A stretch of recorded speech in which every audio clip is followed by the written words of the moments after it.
Recorded. Go It. ahead. No, you can do it. Yeah. Recorded August 5th, 2024 as I walk up on stage. Good afternoon, Rod. It's been one of those Mondays. Not a bad Monday. Just it's a Monday. It's a Monday. Things pushed up on me where I cleared the calendar off, and then I actually put a buffer so that I had 15 minutes. Like stop my last meeting at 4:45 across the board, right? Nobody and people who have power rank and power say, no, you're going to have a 4:30 meeting. This is how it's going to go. So, but anyway, man, how you doing? I'm always good. Not always great. It's super hot here today, so obviously I went out for my run and it was hot, but I enjoyed it. I love running in the hot weather. I had a couple things as we get started here I thought would be kind of interesting. Let me it is theme month for those that aren't aware, and I bring this up on the screen because the actual theme title is so long I'll never remember it. Ray actually helped come up with this, and I also wanted to point this out for those listeners or who aren't watching. You need to come back and watch this, or if you want to know what our show schedule is, we actually have it on the site now. I don't know if everyone knew that. So if you go to MicrosoftSecurityInsights.com, there's a show schedule, and it's theme month, August 2024.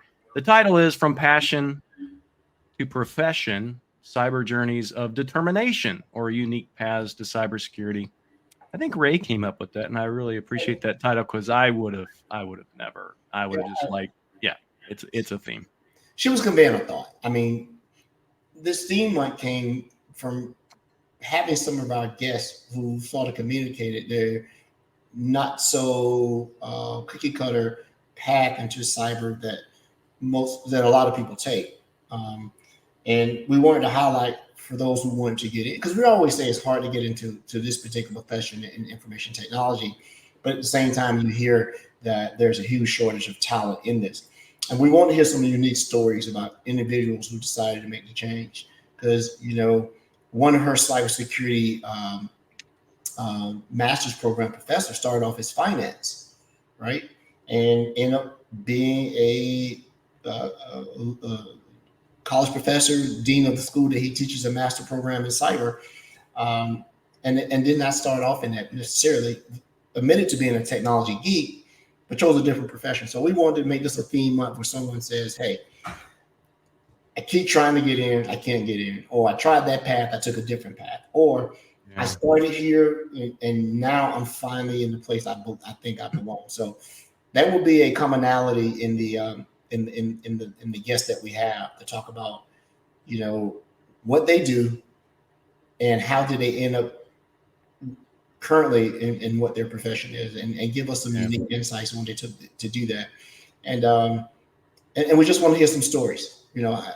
How did you do it? Give some ideas to some of those who are still having problems, either career changing and or just I'm in the field. I just can't get into this particular focus. So that's what we'll be doing. Hello. Well, I think we've had like a few guests over the past couple of years that have had some really interesting beginnings. One that really sticks out in my mind is during Partner Month last year when we had Maria Thompson on from MISA, or maybe she was on Women in Cyber Month in March of last year, and she started life as a dance instructor, and now she heads up our security partner program at Microsoft, which is and we've had some people that don't have a typical university degrees, something as odd as economics and journalism, stuff like that, and now are subject matter experts and influencers and decision makers in cyber. So we know what you do. We just wanted to know, how did you get here? But we got a little bit of a late start today. We want to make sure we give our guests enough time to talk about their story. But you wanted to show something cool. Go ahead. I did. This really shocked me today, to be honest. I talked about it in a blog post a couple months ago, 2 or 3 months ago, about how to set an alert on your Copilot security compute units to be alerted or get a report at the end of each month to see what your costs are going to be. I received my email yesterday from July, and I thought I would show this again for the listeners who aren't watching. You can go back and watch the replay for this if you want to see this, but I'll talk about it. I run, obviously, a small environment for security. Right, I'm not doing daily analyst stuff like many of our listeners are in these security operations centers.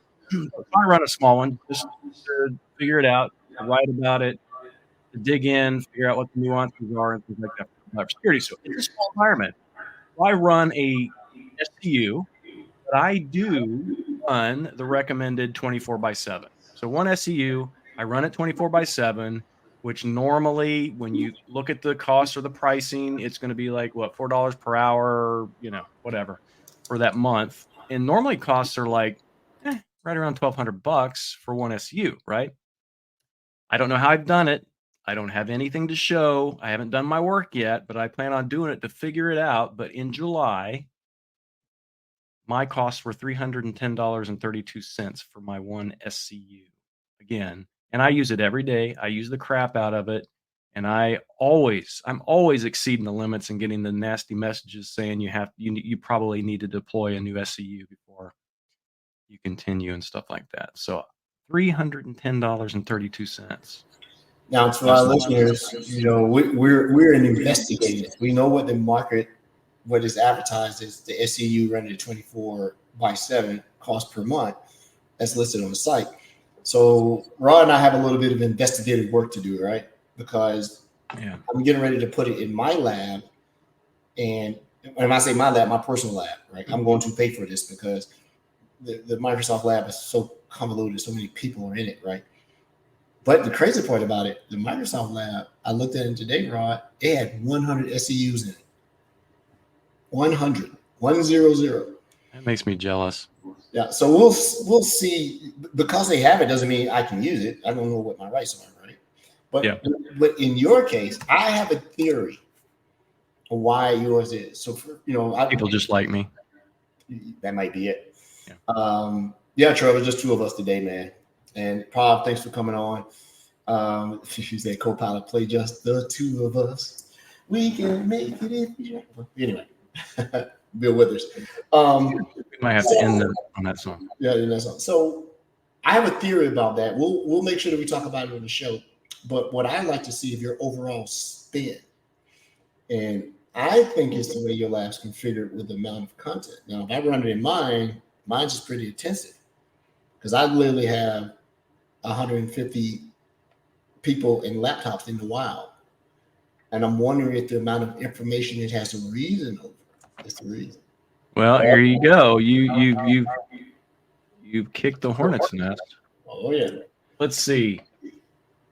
This is my usage monitoring for the last, it said 24 hours. I actually selected last month, but it still shows that. That's weird. That's a bug. We'll call one of our episodes when it's just us to call it SCU investigation. Where's the burn? Yeah. Kind of like CSI on television, and we'll make it super graphic. Yeah. Super graphic. That, but it's peculiar about it. We got some interesting things in the show notes too about being able to take action against a quarantine email directly from the Defender portal, not having to go into the 365 admin portal to release quarantine or take actions on messages around shady emails. Turn your speaker down just a little bit, Edward. Edward's working with a new microphone, and I think I'm echoing on his side. Is that better? That's it. Yeah. I got to get that mic farther. Your speakers are farther from mine. I'll put them up there or something on the wall, but I wanted to use this mic and get the headphones off my head. He says, do MVPs have access to the Microsoft Lab or similar, eager to play with Copilot for security? It's in the works. There you go. The answer to the question right there. It's in the works. With this huge security first initiative, everybody's getting these emails. These tenants that's sitting out there, just been around, Microsoft is zapping them. I mean, you got inactive tenants, you got tenants that are misconfigured, you got things that are trying to connect, you have your Microsoft alias and something, but to go clean it up, I've had two of mine deleted. There is no mercy.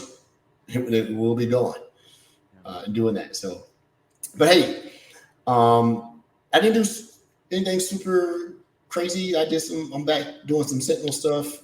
I did listen to um, um, the webinar today, internal, to talk about the new announcement around auxiliary logs and summary Oh, logs. that was, yeah, that's interesting. Uh, It's going to save a lot of money. it's going to save a lot of money. I'm going to talk about it next podcast. Okay. I'll have some slides that I can share externally.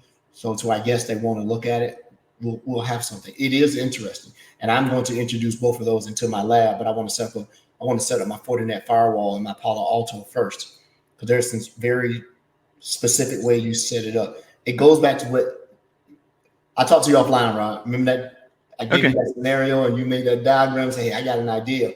It's like that. Yeah. I can't talk about that yet. Anyway, I know. We'll talk about it. All right. So let's get our guest on. Hey, Thomas, how you doing, sir? Good, thank you. How are you? I'm well. Sorry, we got a little bit behind. First of the month jitters. It's our first time doing this. Not a problem. And we're two people down. People are going to Black Hat and taking vacation. You'll notice that Rod and I never get any time off. We don't get to go anywhere, right? People change to our death. Hey, Thomas, before I forget, I know you and I were exchanging information. Where are you physically located? We want to get an idea of where our listeners are coming from. Didn't I tell you he's going to ask that question, Thomas? There you go. You did, yeah. I'm in Melbourne, Australia. So. Yeah, see, that's why I can't talk to Rod, because Rod can hold water. I saw knew that, man. I will be in your home country here this fall. But it's been about 4 or 5 days in Melbourne, so we'll exchange information. I'll look you up. We'll have a beer. Yeah, definitely. So it's one more person on the list that I got to go see when I'm between Marylebone, Brisbane, and go to Golden Isles. You said Matt's in Perth, and I forget who I'm seeing in Sydney. And then to all our listeners that live in Australia, that live in New Zealand, I'll be there too. So I'm gonna try to make my rounds to see everybody. I'm coming to Down Under for about 3 weeks, and man, you're talking about trying to get a visa. Yeah, it wasn't quick. So we'll see. So Thomas, welcome to the Microsoft Insight Security Part Show, Cast, whatever. Thank you for agreeing to come on. We are theme month, and we really wanted to hear your experience and what you are currently doing as far as your profession and how you get there. I think you want to share your experiences with them being a newbie, or I wouldn't say newbie, being early into the profession of cybersecurity. So you can talk about whatever. I just want to hear the story, man. This is about Inspiration Month. This should be called Inspiration Month. There you go. So, you want to introduce yourself to our listeners? Yeah, sure. So my name's Thomas. I'm currently working as a cybersecurity analyst here in Australia. I've only been in this field really for what is it now? Probably just over 2 years, or coming up 2 years, or something like that. As far as IT combined with security, it's been closer to 3.5 or 3 and a bit, something like that. I don't know where to start with. So you obviously, I think part of that story is you've been 2 years in cyber. So you've been in IT pro. Did you come from something else, or was that where you started in technology altogether? Was it as an IT pro, or did you do something else before that? Yeah, so when I initially got into the industry, I started off on the help desk actually at an MSP here in Melbourne. Worked there for I was about a year and a half, a little over a year and a half. I think it was a year and 3 or 4 or 5 months, something like that. And then a position opened up on the security team, I knew the people that were on that team. Some friends of mine were on it. They'd moved across from the help desk as well. Just put my hand in and got the job. So, well, that's awesome because I think a lot of people, they do kind of start in the IT pro area before they jump into cyber. But still, I'm thinking to myself. So number one, help desk, service desk. That's pretty much a thankless job anyway. I mean, you're like always on, right? You always, yeah. Did Yeah, definitely. you, during that first period of time when you're on the help desk, is that where you got a lot of your education, your skills, and kind of your learning that sets you up to go into that other role? Yeah, so I definitely learned a hell of a lot from working on the help desk, working with everyone at that company. Learned a lot from them. Prior to that, though, I did did go to university and got a diploma of IT. Wow. In sort of my own time, I've always been into tech and sort of fiddling with things at home and that sort of thing. So Now, excuse my phone, I'm totally unprepared today. Now, did you rush into or were you thrust into cyber? um, The I question don't know if being, I. was it a choice? Did you say, hey, I want to apply, I want to do that? Or they were like, you were sitting closest to the firewall, you're a new cybersecurity guy, come on over here. No, so it was a choice of my own. So I previously at that company. I'm no longer at that company. I'm at a different one now. But at the time, working on a help desk, I saw some of my friends move across to that, and I'd sort of picked up some interest in security just in my own time. Watching some tutorials and then videos on YouTube and that sort of thing. And I was kicking myself later on after my friends had moved across and gotten in the team, and I thought about how it was sort of a missed opportunity for me at the time, and I just thought to myself that next time they've got an opening, I'm going for it. So A little bit of betting on yourself and a little bit of bravery, considering that you said the first time you sort of didn't do it, but the second time, I'm going. I think you said you kicked yourself for not doing it. No, yeah, we all have those reservations because I think a lot of time um, we want to be 100% of that unicorn that the human resources person writes, right? I need you to have 15 years of quantum computing experience, or I need you to have 9 years of Copilot for security experience. Yeah. Like, been out 2 years. I don't know what you're saying. Um, I like to have a different perspective because I think one time we talked about what it is to get into a particular arena. We got to realize I have a very United States centric view, right? Information technology is tech, right? We're doing the same thing all over. But were there opportunities more robust and more plentiful in Australia? Because we hear, and it just seems to be an oxymoron in the United States. It's a juxtaposition that doesn't make sense. People are still saying it's hard to break into it, but anybody that will report to say there are a bazillion jobs in cyber, right? There are not enough people for it, and I'm like, those are two positions that can't be truthed on both sides. One of them has it. So I think I've asked this question to someone else that might have been working in New Zealand, but what in Melbourne are there a huge amount of cybersecurity openings if you purse the job sites there?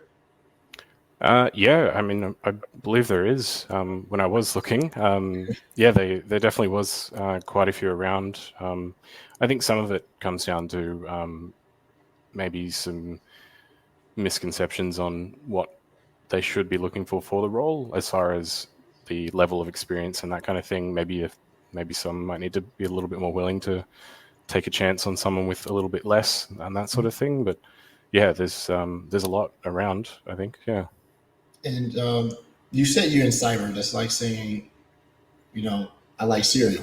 Which cereal do you like? So, which particular focus or aspect of cybersecurity is your expertise in?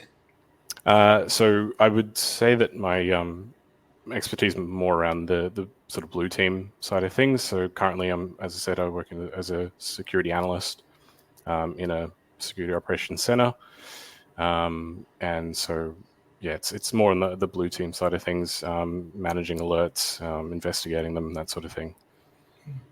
And you've been doing this full time for about 2 years, you said?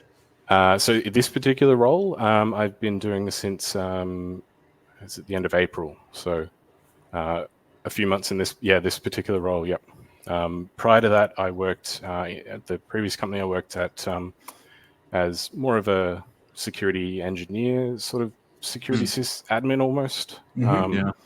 It's probably the best way to describe it. So, So here's the other thing I think is important, particularly for our audience, and because it is the theme of this month, of not just where you've been and where you have come to, but how you got there. You talked about going to university. So already that to me sounds like somebody that wants to accomplish something, right? So you got your credential in IT. You went into the help desk, which, to be honest, I started my career out on the help desk, and I know that that's a difficult job, and that's where you learned a lot of your stuff.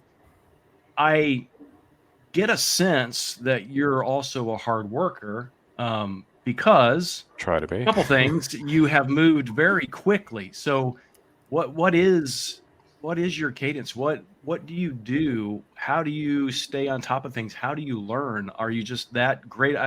I saw one of the awards you got was a Ticket Slayer award. I guess that was with the service desk, right? So that to me gives me a sense that this is something that you're really passionate about. Yeah. So yeah, I think part of that comes down to just I have always been one to try and help other people. Prior to actually being in IT, I'd worked in retail and hospitality. So a lot of my sort of, I guess, communication skills and experience really came from working in that. Yeah, how do I? Well, I like that particular piece because you're not the first person to say that I worked in the service industry, where you will learn customer service and we will break it, right? Ticket Slayer, remind me of Demon Slayer. Yeah, bro, I like that. I like it. I'm watching it now. It's so 2 years in. I want to make sure that some of your bosses may be listening on the show. I'm not sure. They may go back and listen. Is it what you thought it would be? Is the thing that got you the passion to do this still burning? Are you still the Ticket Slayer? Because that's going to be your nickname for the show going forward, the Ticket Slayer from down under. Right? We're gonna make a AI with a red back spider, probably with you on it running across, right? Do you still feel that same thing that says, I want to be in this profession? Or has the profession go, as it sort of inundates you and you go, oh man, I got to get up from work again today. I got to go do this. And you have a little bit of both. So tell me what you feel right now with the choices you made. At the moment, I'm still loving it, honestly. Yeah, I haven't really felt any sort of sense of not wanting to get up to go do it. It is something that I do really enjoy, and I really, I just really love this field, especially because it's one that is often changing and changing quite often. So there's always a chance to learn in it. So that's probably one of the biggest things about it that I really enjoy, frankly, and that's really kept me going. So I'm going to ask this question here because it seems to be something that a lot of people are starting to factor into their job satisfaction. And it used to be something that it was, and then it wasn't, and then it was, and then with the pandemic, all these things. What about the people? How about the people aspect? Do you, is it a conducive environment where do you enjoy I want to get you straight. Do you enjoy the job or do you enjoy the people that you have around? Because it seems to be cybersecurity individuals seem to be very introverted. Name one person that you would be happy not to be at work when you. Don't do that. Don't ask that. Yeah. So does that factor into the equation? The people that you work with, and that's a very broad question, because when you ask me that, I could say yes, but I have conditions around it. People that push me, that challenge me, and then those that I can learn from. I like those two very distinct individuals, right? Not necessarily the problems that they try to solve with smart, but get you outside your envelope and say, hey, you should take a look at this. So what about the job that may not be directly related to the job that keeps you saying, yep, this is a good choice? I mean, yeah, I love working with the team that I'm currently with, both in this current role and even in previous. It's, yeah, I think I'm a little bit like you in that regard, having those people that are there to sort of, that can guide or push you towards, push you towards things, challenge you, that kind of thing is really good to have, as well as just being able to get along with those people, have really good relationships, rapport with them. That goes a mile, really. So. Well, and maybe I don't know if you've gone back and talked to these people after you've left these other roles. Maybe you're the glue that holds all of these teams together. Did any of those previous teams just simply fall apart when you left?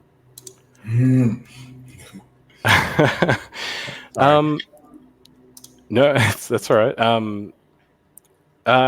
No, I don't think they fell apart when I left from them. Yeah, I'm sorry. That would be a good story, though. Hey, everywhere I left, I just left this trail of destruction. I was the glue that held them together. Anybody, and at that point, if you put that on your resume, anybody would hire you. Oh my goodness, I want my team to do that. I definitely want to do that. So, as you being new into this, Rod asked this question. I'm sorry, I cut you off before you had time to answer. That's right. How do you stay current? Because the job doesn't necessarily lend itself to making you better. The job is for you to do the job, right? Yep. So how do you go about staying relevant, good, and choosing what you want to do? Because once you're in cyber, you don't have to stay in that thing. There are some things in the cybersecurity definition that I don't think I would be good at or have a huge amount of interest because of the way my brain works. One of them being compliance, right? I'm not a big framework, check the box audit guy. I'm like, make it work. We'll make the documentation fit later. So how do you stay and stay current? Or you may be at one of those places that's lovely that says, oh yeah, you got to dedicate it, 15 hours a week out of your workday to study. So tell me how you stay current. What do you do? So it's really a combination of things. I'm very blessed to have an employer that does offer me opportunities, so that's going really well so far. And outside of that, it's honestly just like a lot of things in my own time. So that's whether that's looking at news or looking at stuff through like LinkedIn. There's a few different pages through that I follow that often post some things. Of course, I mentioned YouTube earlier is a big one, and podcasts as well. So like this lovely podcast here, or the Microsoft Threat Intel podcast as well is great to listen to. So yeah, that's sort of really where I try to keep up to date on things. So here's another thing, and I don't think we talk about this too often. I only talk about it now because I've been in this industry for a long time, and I just discovered this. I don't know, just call me stupid. But I have a creative side to me, and I have to find ways to have downtime, right? Earlier on in my career, being a young person, it was easy for me being high energy, just to work all the time. And what I found over a period of time, as I do that, my level of work degrades in a certain way, or I get kind of bored, or I get tired of that thing, and I have to kind of move on. But what I found over even just the last year is if I have something else where I can designate that's my downtime thing, for example, writing other books or doing creative things, it actually makes my actual work much better, makes my professional life much better. So is there something that you do for downtime? It could be playing games, being a gamer. It could be anything. Is there something that you absolutely are also passionate about that powers your energy for your professional life? Yeah, I mean, gaming is definitely a big one there. Ever since I've been a kid, that's probably what drew me to tech, really. Oh, really? In Yeah. the first place, yeah. So I think a lot of people, I grew up playing maybe a little bit too much. But yeah, no, gaming is a big thing. Trying to spend time with family and friends is also very important in keeping that work-life balance to make sure you don't burn out. Um, they're probably the biggest things at the moment, really. So Yeah, and family's super important. So I truly Yeah, appreciate that. always that. And I think that we don't necessarily always consider families into this, but you know, security can eat up a lot of hours, especially if you operational centered, right? yeah, The hours that you list are suggested by your employer. They often will say work longer, but they won't say, "Oh, you got your work done. You can go ahead and cut out early." Right? This is not the nature of the beast for a lot of people. Um, and so I like talking to individuals who are new to the profession because it still seems to me you haven't said it, but I can hear in the way your answers are framed. You're still finding your way. You're still trying to figure out what you want to do when you grow up, right? And this Oh, is I this am too. I am too. So there you go. and this is one of those things that you go through and you don't know what you don't know. And you're also influenced by the senior individuals around you, both your leadership and your coworkers, right? Because sometimes you do as they do. You know, um, I got pulled into a lot of things, which is the reason I asked, did you rush toward this or were you thrust toward it? There were often times in my career I was thrust into it because they said, hey, we need someone to do this. It made it sound like a question. Ed, will you help us out? Will you do this? Basically said, you're in charge now. You need to go figure this out. And yeah, you got a week to become a subject matter expert and go get at it. Right. So are you finding yourself being able to do what Rod said to not only learn at a pace that allows you to develop expertise, maintain it, but still enjoy it? How do you pace yourself? Because burnout is real. You know, oh, burnout used to 100%. take 30 years. Now it's 20. Now it's 10. And now it's 5 based on what you're doing. And people are saying, and this is, I'm starting to hear this a little bit more too. Not as much where it's going to make the news. So we're going to talk about burnout. But I'm starting to hear people leaving cybersecurity, really, Yeah. and choose to Oh, stay in yeah. IT and go do something else, especially with the super emergence of AI, the about to be the super emergence of super cold computing. You can call it quantum or whatever else, or not room temperature quantum computing. And people say, hey, I'm going to jump on that. And data analysis seems to be the bigger thing. So, two things. How do you resist burnout? Should be that. And, you know, how are you determining what you want to do next? I think those are two questions I really want to get to. Okay. As far as what to do next, I'll start with that one. But yeah, I mean, you're spot on. Like it is something that I'm still trying to figure out exactly where in the scope of cybersecurity. Because that, I mean, yeah, it's very wide, large industry to be a part of, and it's still, yeah, definitely something that I'm still trying to figure out exactly sort of where my, I guess, niche could be. I have some ideas, but uh, yeah, still working on that. Still trying to learn. I think that's probably the biggest thing. Just yeah, there's a lot to learn, and that definitely goes towards trying to figure that out. As far as I think it was keeping burnout, not getting burnt out. I think the biggest thing is just not setting a schedule, so to speak, as far as like necessarily, at least it hasn't been for me, for as far as like study or reading up on things. I think a big part of that is just being able to separate that time between work, study, and personal, whether that's gaming or friends or family, whatever. Um, really, just being able to put the mouse and keyboard down and step away and not let not let work and study necessarily bleed into those other aspects. You know, one of the things that I've found, just to interject really quickly, and you showcased this as well, I believe. One of our audience members earlier, as Parav said, I recognize you from LinkedIn, all right, and how you participate there. One of the things I've noticed um, with people, particularly this theme month, and people we've had on the show that in similar circumstances, how they've kind of gone into cybersecurity, the ones that are most successful are the ones that don't hoard information. So you're learning all this stuff, but you are on LinkedIn sharing this with others. You're making sure everybody else knows about this and helping to amplify and make them better. I think that's one of the important factors of success for anyone that wants to work in this industry. It's that sharing, because you think about threat intelligence and identifying threats within an environment. You keep that to yourself. The cyber world is global, right? Yep.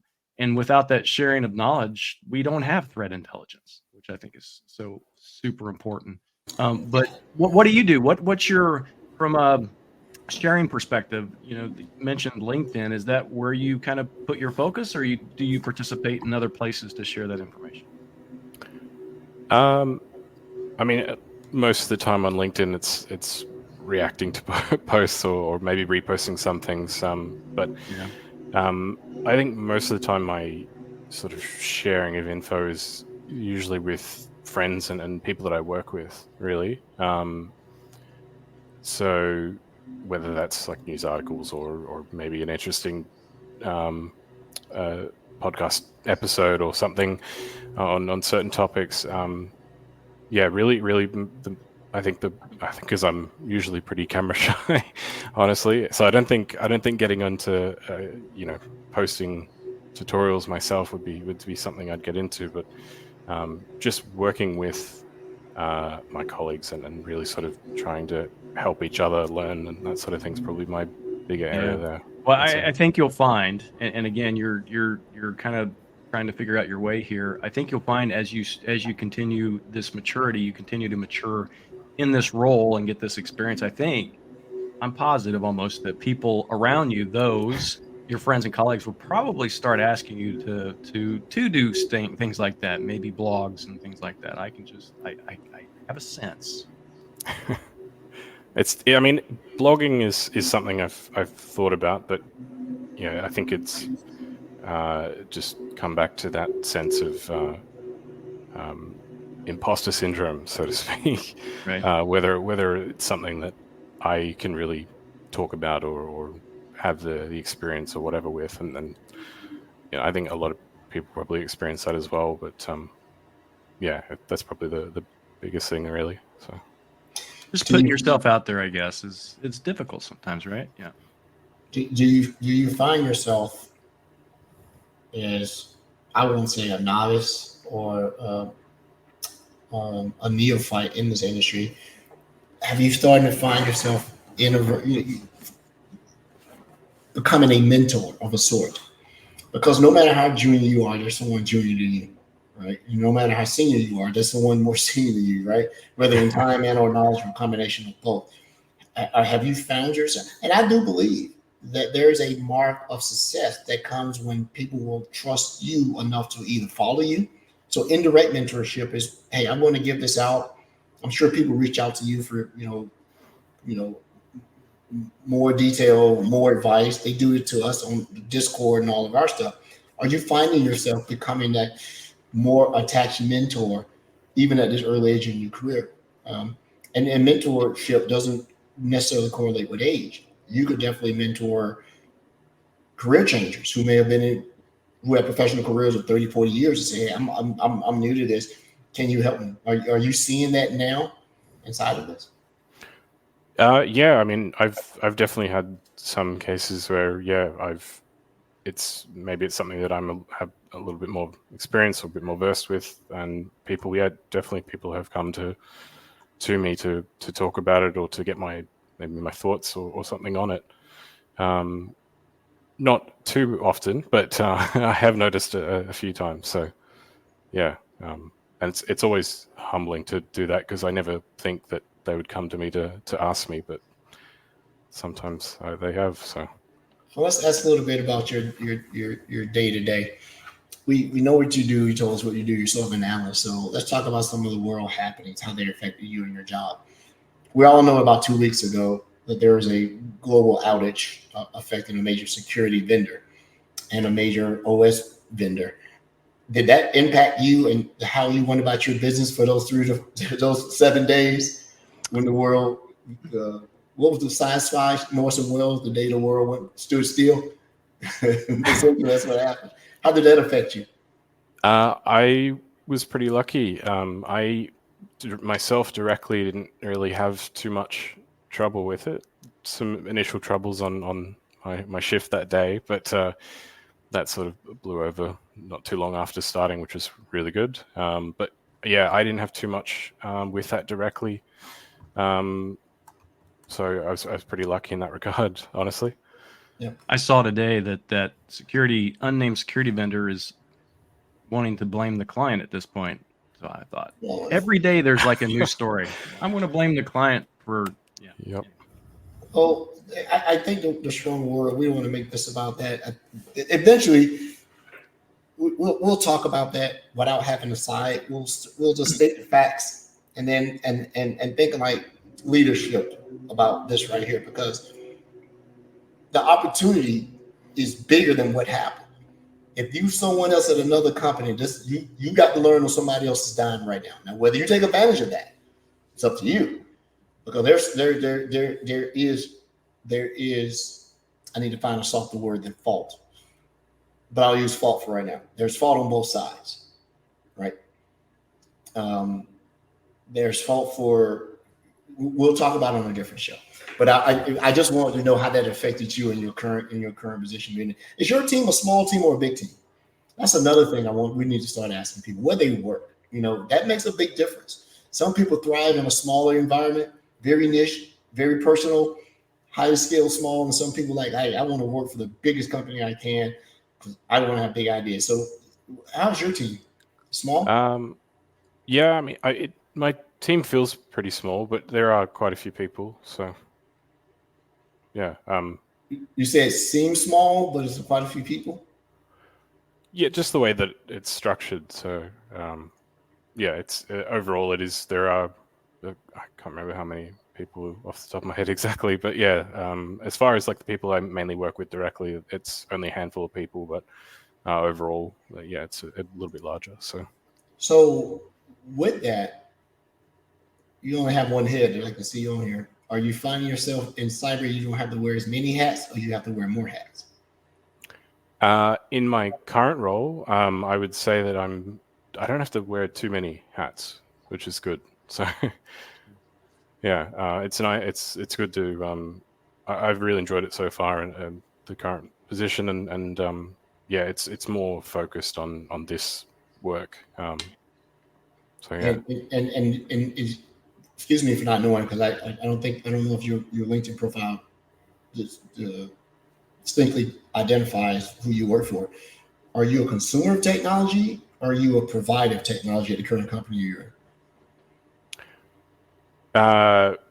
We're one of the biggest providers actually. So yeah, it's on his LinkedIn profile. Okay, so it's one of those Australian companies. I can't tell because some of the huger companies. We'll include his profile link in the show notes. Anybody wants to know who he works for? Take a look. Come down there. Speaking of, there's I checked on LinkedIn. There's in Australia, New Zealand. There's still over 1,600 active or open cybersecurity jobs. 1,600, 16,000. 1,600. 1,600. Yeah. That's a fairly large country, so 1,600 still seems that would be a minute number. Sometimes I keep forgetting how massive Australia is. You can call it how it's that. So right now, what advice would you give someone in two different scenarios? Someone who had about 3-5 years, somewhere, I think that's how long you were on the help desk, who say, hey, I want to make a change. And someone that maybe be a security, maybe a IT professional that says, I want to make a change, because the advice that you give one is not necessarily the advice that would be applicable for the other. Let's start with the junior person. If you give one piece of advice to say, hey, if you're looking to make a change and this is what you're trying to do, here's the two things that I would suggest that you do that would flatten out that journey a little bit. Okay. I think a big thing there would actually be networking. Whether that's networking within the industry itself, whether it's through LinkedIn or a meetup site or something, or even just within your company. Like in my position, when I had the opportunity to move to the security team, and I knew, I was friendly with a lot of the team that was already in the team in there, and that I think that was a big part of me getting into that role, honestly. Okay. As for a second thing, probably just honestly working in your spare time to develop your skills in that whatever role you're looking at, whether that's setting up some VMs at home, or reading up on different tools, or even, like I said, setting them up at home as well. That's probably the two main things. I think one of the things that I use to resist burnout is I do a lot of things in raw.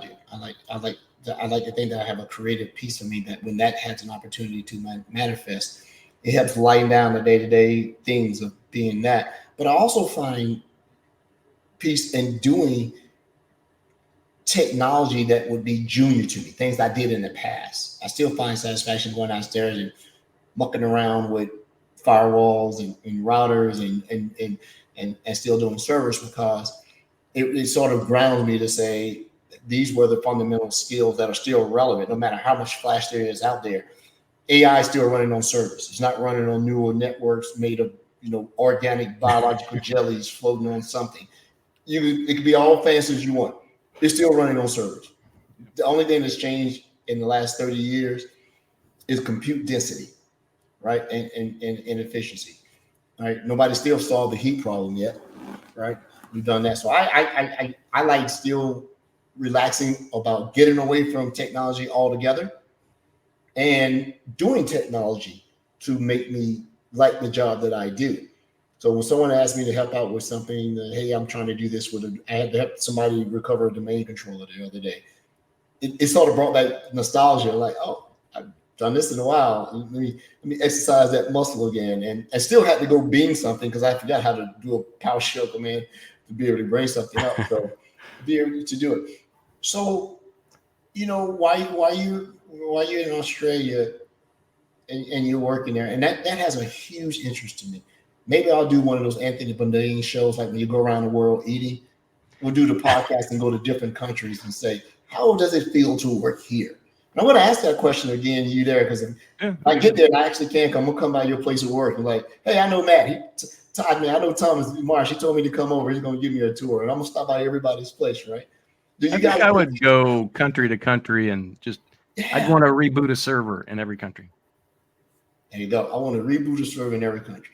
I want to go to the which server you have. Unplug a wire in every country and see what happens, and get out of there, right? And that's of interest to me, because you saw a big trend that everybody wanted to move to the States and work here, but now your skills and talent, broadband connection is all you need. Broadband connection is enough skill can make you a superpower, a cyber superpower in this world, right? Ones and zeros. Let's ask about it a little. We heard the good. Give me, in the time that we have left, give me one thing that you would do different, because you say that was not a good career choice, and that was dumb to do that, right? It has to be a little bit of struggle, because people will say your story is not valid if it's perfect. That's how you learn. That's how you learn. Yeah. Yeah. So give me one of those things you just like, oh, I'm gonna bite the head off this koala. One of those stories. Yeah, I mean, probably as far as something that's sort of a regret in a sense, or maybe I do differently. I did mention that I have a diploma in IT, but I actually initially started out trying to get a bachelor, which is like a tier higher. And I honestly found that to be a little bit more, maybe it's just because I was younger then when I went for it, but found that to be a bit more theoretical and maybe not quite the way that I would learn things best, compared to the diploma, which was a bit more sort of hands-on and practical. So I probably wouldn't have gone straight into the bachelor, or even maybe not necessarily gone for it at all, at least for me. I would have preferred to go just straight to possibly the diploma and then try and work on certifications, more practical certifications. I think for me, that's more, I think it's easier for me to learn it rather than some of the more theoretical. Maybe that was just like being younger or whatnot, but I think that's probably the biggest thing, really. Yeah. I could date me and Rod. The hands-on was the way. There wasn't a whole lot of theoretical. Theoretical was the people that invented the technology. They were in Bell Labs. They were in Xerox. They were in these places. You put your hand on those compact boxes. You put your hand on those Wayne boxes.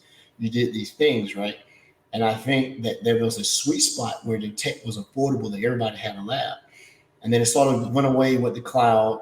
And then now you're starting to see people really try. You can test almost anything these days, except for the higher end emerging technology. You're not going to go build a GPU, farm to be able to test the upper limits of that. But I think everybody has an opportunity to do what you said, and I've been a fan of this. There's been a definite time that I learn more when I'm not at work. I don't feel the pressure of performing. I feel the pressure of, if I figure it out, I figure it out. And if I want to stop, I stop and do those things. So, that isn't sound career. But it sounds as though your story is consistent with those who are trying to make that thing. And you said the thing that's super important, that they don't teach you at any university course. They don't teach you on any certification, and they don't teach you that just about any technical. You said networking and not the router type, not BGP or SPF. You talk about getting to know other people. And that's not important, but definitely getting to know people in the community and that sort of thing. That is super important, because there was a time where the thing that was touted of how to get a job or not get a job was you don't have the soft skills. So I have hard skills. Which one is it, right? And be able to do it. I love when then we started having soft skills sessions at conferences, and I'm like, yes, soft skills would just be, hi, my name is Edward, and I work for so and so. Who are you? Oh yeah, okay. It that resonates, but I think these things have been the absolute degradation and the demise of soft skills. Right? So much context is lost by doing this. I could ask a very benign request that will absolutely come across as rude, because we believe that 100 and 240 characters are soft skills. I would definitely walk up to you, shake your hand, offer to buy you a pint, and talk to someone before I want to sit here and get on this thing. Now, Rod is a gizmo. He probably has something plugged in the back of his neck right now, and he's got me spending money I don't have on more tech that's going to get me in trouble there. I think this is a good start off to our theme month of understanding that everything doesn't have to be a super dramatic, bust out the scenes. I was stuck in this dead end factory job and I did this and that. You just had a plan, whether you disclosed it to anybody and you followed through. And I'll take from this, you got to talk to people and you got to let people know your desires. I can't help you if it's in your head. You got to be able to talk to people and give people a sense that you think you understand where you want to go. Yeah. Before we end the show, sir, is there anything else you'd like to? Because I know I should know the time where you are. It's tomorrow for you. 14 in the future. So I'm talking to you from the past. See, time travel. Rod, I told you, time is not real. It is a construct of humans to explain natural phenomena.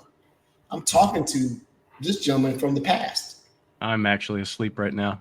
Me too. I'm not really here. We pre-recorded this to ask the questions. We playing with some AI. We dream. We playing a trick on Thomas. Yeah, we're getting stuck. Any last thing before we let you go, sir, so you can get back to the business of securing Australia from all the bad guys? Nothing in particular, honestly. I just wanted to thank you guys for having me on the show. This has been great. I've really enjoyed it. So it seems like you're part of a big contingent that we're starting to get more and more of a meet from down under. And like I said, for those listening to the show, I will be on that side of the world in November, and I'm gonna do my darndest to. That's a warning. That's a warning. That's a warning. I'm coming. Yeah. It's time for you to take some holiday and get out of there before I get there. Do it. All right. Well, everyone, this is the kickoff to our theme month, going from passion to profession. We want to talk about those who made the choice. And we're going to have some stories where people were forced to make a choice. They were either laid off, discontinued, made irrelevant, decided that they hadn't met the pinnacle of what they were currently doing, or they just had that career lust. I love that. Time ain't real, money ain't real. Time is not real and money is not real. Time is a construct and money is a promise that you'll pay your debt. That's it. Yep. I'd rather take a chicken. That's it. Nobody can do with a chicken. So everyone, thanks for bearing with me with my new microphone. I'm trying to not lean into it by habit instead of having it on, but it seems to be working. Thank you, Thomas, for coming on and talking about your career and kicking off our theme month. Thank you to our listeners. We're back next week where we're going to have another guest to talk about, hey, this is where I am and this is how I got where I am. So this is Angela Brown. Angela Brown is on. She will be on. And we'll see you same time next week, everyone. There you go.